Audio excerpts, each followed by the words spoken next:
भारत और अमेरिका के रिश्तों में इन दिनों खटास है और इस खटास की वजह से ही लाखों लोगों के ऊपर इस वक्त बेरोजगारी का एक बड़ा खतरा मंडरा रहा है। हालांकि अमेरिका ने टैरिफ तो थोपा है, लेकिन इस टैरिफ के पीछे अमेरिका भले ही रूस से तेल खरीदने का बहाना बना रहा हो, लेकिन इसके पीछे अमेरिका का व्यवसाय नहीं बल्कि डोनाल्ड ट्रंप की अपनी व्यक्तिगत इच्छा है। दरअसल डोनाल्ड ट्रंप बार बार इस बात का ऐलान करते हैं कि भारत और पाकिस्तान के बीच में उन्होंने सीज फायर करवा दिया, वरना परमाणु युद्ध तक ये बात जा सकती थी। लेकिन इसी बीच में एक बात और सामने आई और ये बात सामने आई है 17 जून की। 17 जून को अमेरिकी राष्ट्रपति डोनाल्ड ट्रंप और प्रधानमंत्री नरेंद्र मोदी के बीच में फोन कॉल हुई और इस फोन कॉल में ट्रंप ने अपनी इच्छा जताई कि पीएम मोदी उन्हें नोबेल पुरस्कार के लिए नॉमिनेट करें।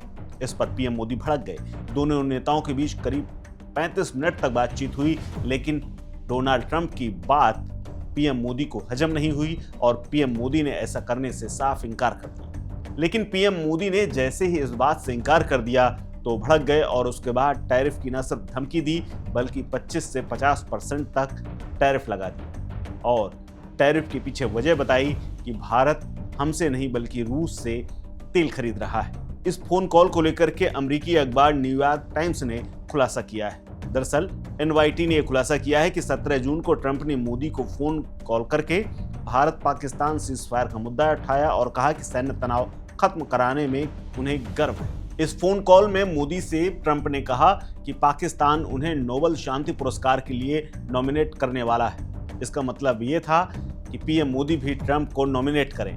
पीएम मोदी ने इसके बाद भड़कते हुए कहा और स्पष्ट तौर पर कह दिया कि भारत और पाकिस्तान के सीजफायर में ट्रंप का कोई लेना देना नहीं है। ये भारत पाक के बीच में दोनों तरफ के डीजीएमओ की वार्ता के बाद तय हुआ है। हालांकि डोनाल्ड ट्रंप को इसकी खबर लग गई तो उन्होंने पहले ही एक्स पर इसका ऐलान कर दिया। पीएम मोदी की टिप्पणियों को ट्रंप ने नजरअंदाज कर दिया, लेकिन सीजफायर पर असहमति और पीएम मोदी द्वारा नोबेल पुरस्कार पर बात करने से इंकार करने की वजह से दोनों नेताओं के संबंधों में खटास आ गई। जून में हुई इस फोन कॉल के कुछ समय बाद ट्रंप ने भारत पर 25% एक्स्ट्रा टैरिफ लगाने का फैसला कर लिया।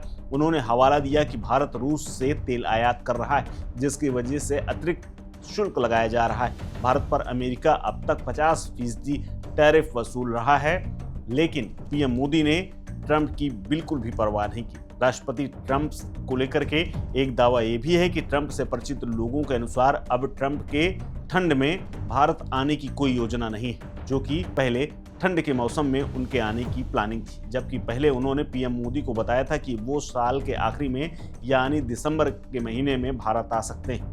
क्वाड शिखर सम्मेलन में वो भारत आएंगे, इस बात का लगभग ऐलान उन्होंने कर दिया था। लेकिन 17 जून को हुई बातचीत के बाद अब तक दोनों नेताओं में कोई बातचीत नहीं हुई, ना ही कोई कॉल हुई, जिससे दोनों के बीच में संबंध खराब होने की बात पुष्ट हो गई।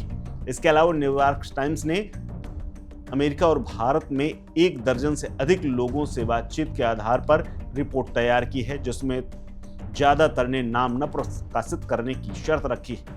इसके बाद ट्रंप के पहले कार्यकाल के दौरान जो पीएम मोदी के साथ उनकी प्रगाढ़ता थी, उनके बीच अच्छे रिश्ते थे, वो दूसरे कार्यकाल के शुरुआती साल में ही खराब हो गए। पीएम मोदी के अमेरिका में भव्य कार्यक्रम हुए थे, जबकि ट्रंप साल 2020 में भारत आए थे, तब गुजरात में नमस्ते ट्रंप आयोजित किया गया था। लेकिन दूसरे कार्यकाल में अब दोनों नेताओं के बीच में रिश्ते खराब हो गए हैं और पीएम इस वक्त चीन की धरती पर है, जहां पर वो नए पारस्परिक संबंधों की नींव रखने जा रहे हैं। कल शी जिनपिंग के साथ उनकी मुलाकात है और भले ही इस मामले में ट्रंप के विषय में कोई बातचीत ना हो, आपस में दोनों देश संबंध सुधारें, लेकिन चिंता ट्रंप के माथे पर जरूर होगी, क्योंकि भारत अब अमेरिका की तरफ देख नहीं रहा। रूस के साथ उसके जैसे संबंध हैं वो पहले से मजबूत हैं और चाइना के साथ, जो कि अमेरिका का ना तो हितैषी है ना ही दोस्त, चीन अपने लिए और अपने लोगों के लिए जीता है। लेकिन एक बार फिर से पीएम मोदी ने वहां पहुंच करके नई प्रगाढ़ता की नींव रखी है, जिससे डोनाल्ड ट्रंप की चिंता बढ़नी स्वाभाविक है। इस खबर में फिलहाल इतना ही। अपडेट्स के लिए बने रहिए वन इंडिया हिंदी के साथ। नमस्कार। Subscribe to One India and never miss an update. Download the One India app now.